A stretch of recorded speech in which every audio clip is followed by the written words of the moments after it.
Welcome back, brothers and sisters. I'm Braden. That's Tim. This is Second Legacy, and thank you for stopping by today.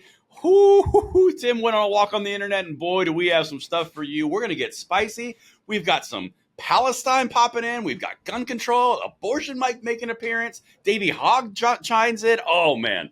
This is going to be one for the ages. You guys are going to love every second of it. So let us know what you think in the comments field. Hit that like button, subscribe to the channel, and turn the notification bell on. And with that, Tim, did I do that justice in the intro? Yes. Was it pretty good? Okay. Yep. All right. We'll take the wheel, sir. All right. So I just wanted to, I want to get the graphic here. I want to send it over to Doc. Doc, I'm going to send this to you here. I want to show this because I think this is relevant to get over there. Come on. Here we go. All right, Doc, you have it now. So this is something that I think is really interesting. Of course, our friend Davey Hogg is back in play here. And so if you bring up number 19, Doc, we have Davey Hogg saying the following.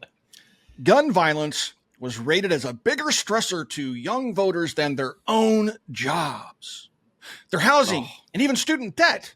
In a poll of registered 18 to 29-year-old voters, they rate concerns about gun violence as the number 3 thing stressing them out the most. And if you look at the bottom, my response to Davey, see, propaganda works. Doc, the image I just sent to you is a breakdown of the violent crime rate in the United States over the last few decades. And we've shown this statistic before.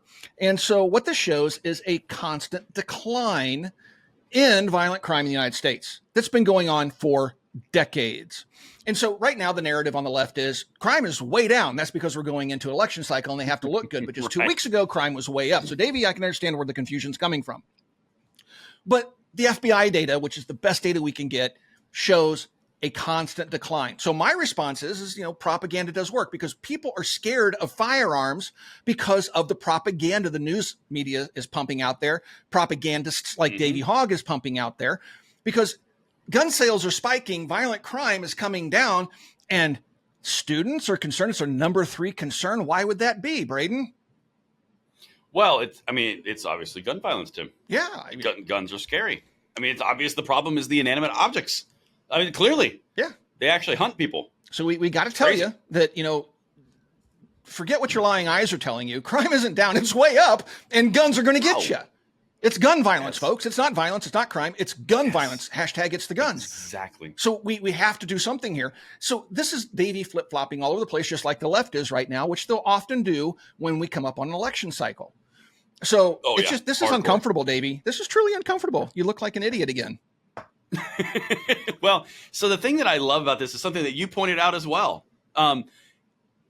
I think it was 5 days ago, we did a video on Davey Hogg being on CBS, where he was literally saying it's going down off a cliff because of the Bipartisan Safer Communities Act, and now he's out like 4 days later saying like, oh my goodness, 18 to 29-year-olds are stressed out. Oh, I wonder why. I wonder why, because everything that they read is you screaming, it's the effing guns. Right. But the other thing that I really would like to point out, if I may, sir, of course. Please, yes. Oh, thank you. The attempt at spinning this is so impressive because you're looking at a graph of all the things that 18 to 29-year-olds care about. Number 1, by a large margin, is the price of groceries and gas. Well, that's the economy. That's the inflation. That's the everyday expectation of what they can and can't afford. And this guy's like, see, we made it to number 3. Well, number 2 was the price and access of healthcare. So the top 2 are economy and spending related, which just happens to coincide with the other majority of focal points that all voters are doing with immigration, the border, it's easier to say, border, inflation, and cost of living. All of these things are matching up with this right here, and all David can go is, see, we made it to the top 3. Yeah, right. Such a jackwagon, man. And this is unrelated to firearms, but number 2, price and access to healthcare. Well, I thought Obamacare fixed all that. It made so much sense. Right. It was going to solve all the problems. The Affordable Care Act. To save your butt. See, we talked about this before. Affordable Care Act. Oh, my gosh. Healthcare is unattainable because it's so expensive. But hey, we have the Affordable Care Act. We have the Patriot Act, which means, come on, let us spy on you. We have the Inflation Reduction Act, where we print trillions of dollars we don't have and run inflation up. But it's the Inflation Reduction Act. See what politicians do here, folks? Anyway. So weird. You know something else I'd like to bring up on this? I just noticed. What's that? You know how we've been just hearing nonstop that we need to fund the entire war in Ukraine nonstop. It's the most important thing in the world. We have to do it. Billions and billions and billions of dollars. Ukraine's down there, second to last. So that Israel, Gaza. Yeah. Wow. Fourth to last. Just barely. Wait. Dead even is the presidential campaign. Awesome. They're stressing about a presidential campaign. It's almost like cards. people. It's almost like people actually, vote on what they feel, not on what you tell them. Yeah. It's weird. Crazy. All right. Let's move on to Texas Democrats, shall we? Oh, yes. Yes. So the Texas Democrats got online and posted this little gem. Number 20, Doc. They got on the internet again. Yeah. Once again, Texas Republicans are hell-bent on placing our basic rights on the chopping block for political gain.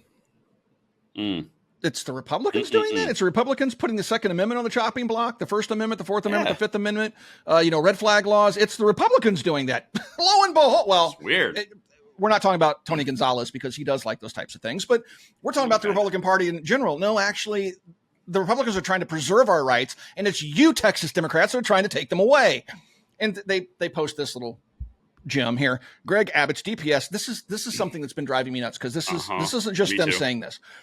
Greg Abbott's DPS has more courage to arrest peaceful student protesters than when an active shooter entered an elementary school in Uvalde, Texas. Okay, so they're constantly making these connections that don't exist, right? So the police at college campuses had nothing to do with Uvalde. I always screw that name up. It's Uvalde. Uvalde, thank you. They have nothing to do with Uvalde. Two different groups of people, but they're trying to make this connection, and then they're going to blame this to the Republicans that are hell-bent on taking our rights. And I guess the rights they're talking about here is the right to protest. Well, you do have a right to protest. What you don't have a right to do is harass other people because of their religious or their skin color, their religious beliefs or whatever, which is what they're doing. Yep. Right. Isn't it interesting? Yeah. Mostly peaceful protests where we're beating people up and telling them they're not welcome here because of their religious beliefs or the color of their skin or whatever. The all-encompassing, let's love everybody Democrats, except you. Yeah, 100%. Yeah. 100%. But it's interesting, Tim, because they're being mostly peaceful. They're just calling and chanting from the river to the sea, which literally means kill everything. Yeah, from the river to the sea. That would be the Jordan River to the Mediterranean, folks. But most of these idiots don't even know what river or what sea they're talking about. No, it's a thing. And genuinely, when they're talking about the term intifada, that literally means kill all the Jews and get them out of the Palestine. Right. I mean, like literally, that it means death to all of them.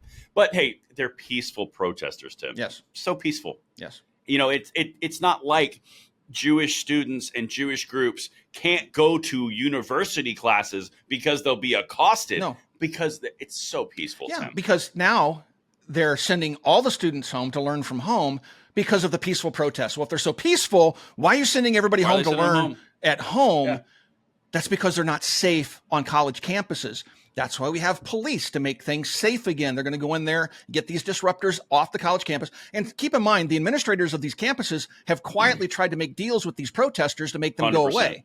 And they'll say, well, you have 48 hours. Okay, you didn't meet that. Well, we'll give you another 48 hours. Okay, we're just not going to send the police in. Let's just keep talking. And this just goes on and on and on. And by the way, Jews, go home and study from there because of this peaceful protest. So twisted. It's so twisted, dude. And the thing that just kills me about this is this going to be a thing for the rest of our lives? Like, do I have to prep my children that every 4 years in a presidential election, we have to prepare for peaceful protest, but you can't go outside and you probably shouldn't go into a city and you probably can't go on a university campus and don't go near a highway because it's the 4-year cycle. So are we just going to have a 4-year outrage machine where Apparently. The Democrats can just literally go out and protest and be peacefully and protested and then be used as imagery for the left to campaign for more control? Is that just going to happen every 4 years? Because I seem to remember shades of similarity between mostly peaceful protests 2020 and now peaceful protests on college campuses. Yeah. Are you seeing any type of... Yeah, people are saying we're going back into another summer of love. Oh, not those. I hate those. Yeah, mostly peaceful like protests. Chaz Chop, what the autonomous zone. I don't even remember what they called it properly, but that worked out real well. Real good. Yeah. Yeah, these people are These people peaches, are man. morons. The Democrats are the party of the Ku Klux Klan, and they're the party of all this stuff. Yet they want to be out there and saying we're mostly peaceful, and the police are harassing us. Well, we're running all the Jews off. Dude, Yeah. Anyway, honest to God, no, you're dead on, and this is going to filter into what you just said. This bothers me to no end because the Democratic Party, if you look in the past 100 years, the things that they've been involved in the KKK. They've been involved in the eugenics movement. Mm-hmm. They've been involved in the abortion mill movement. They literally have been involved in every single organized group and organized effort to get rid of groups of people. Yeah. And now you've got the left coming in and doing the exact same thing to Jews on college campuses. And the Democrats are like, well, they're the party of inclusion. No, they're really not. Yeah, they're the party of violence, folks. And don't get me wrong, Republicans are a pain in my butt, but I'm just saying. Yeah, no, but what you generally don't see, and people cite January 6th, great, that's one example in my entire life where conservatives have made an ass of themselves publicly. They generally don't go out and protest and burn cities to the ground. But the left, just it's common practice for them. They don't like what they don't get a court decision they want, burn a city. They don't get the legislation they want, burn a city. It's like that's what they do. But yet they try to paint themselves as peaceful protesters. You know what it's like? It's just like when the Bernie Sanders supporters shot the members of Congress on the baseball field, and that does not speak for every Bernie Sanders supporter, and that is just.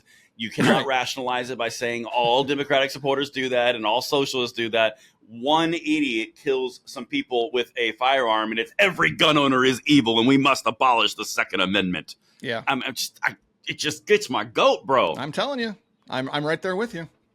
All right, sorry. Before our blood pressure boils over, let's go ahead and get over to Mr. Jeff Hunt here, and this will be number 21, Doc. Jeff Hunt had this little gem to say. So he reposted something from Sarah Martin, and Sarah Martin said, she's talking about the reps, and this is all about Colorado, right?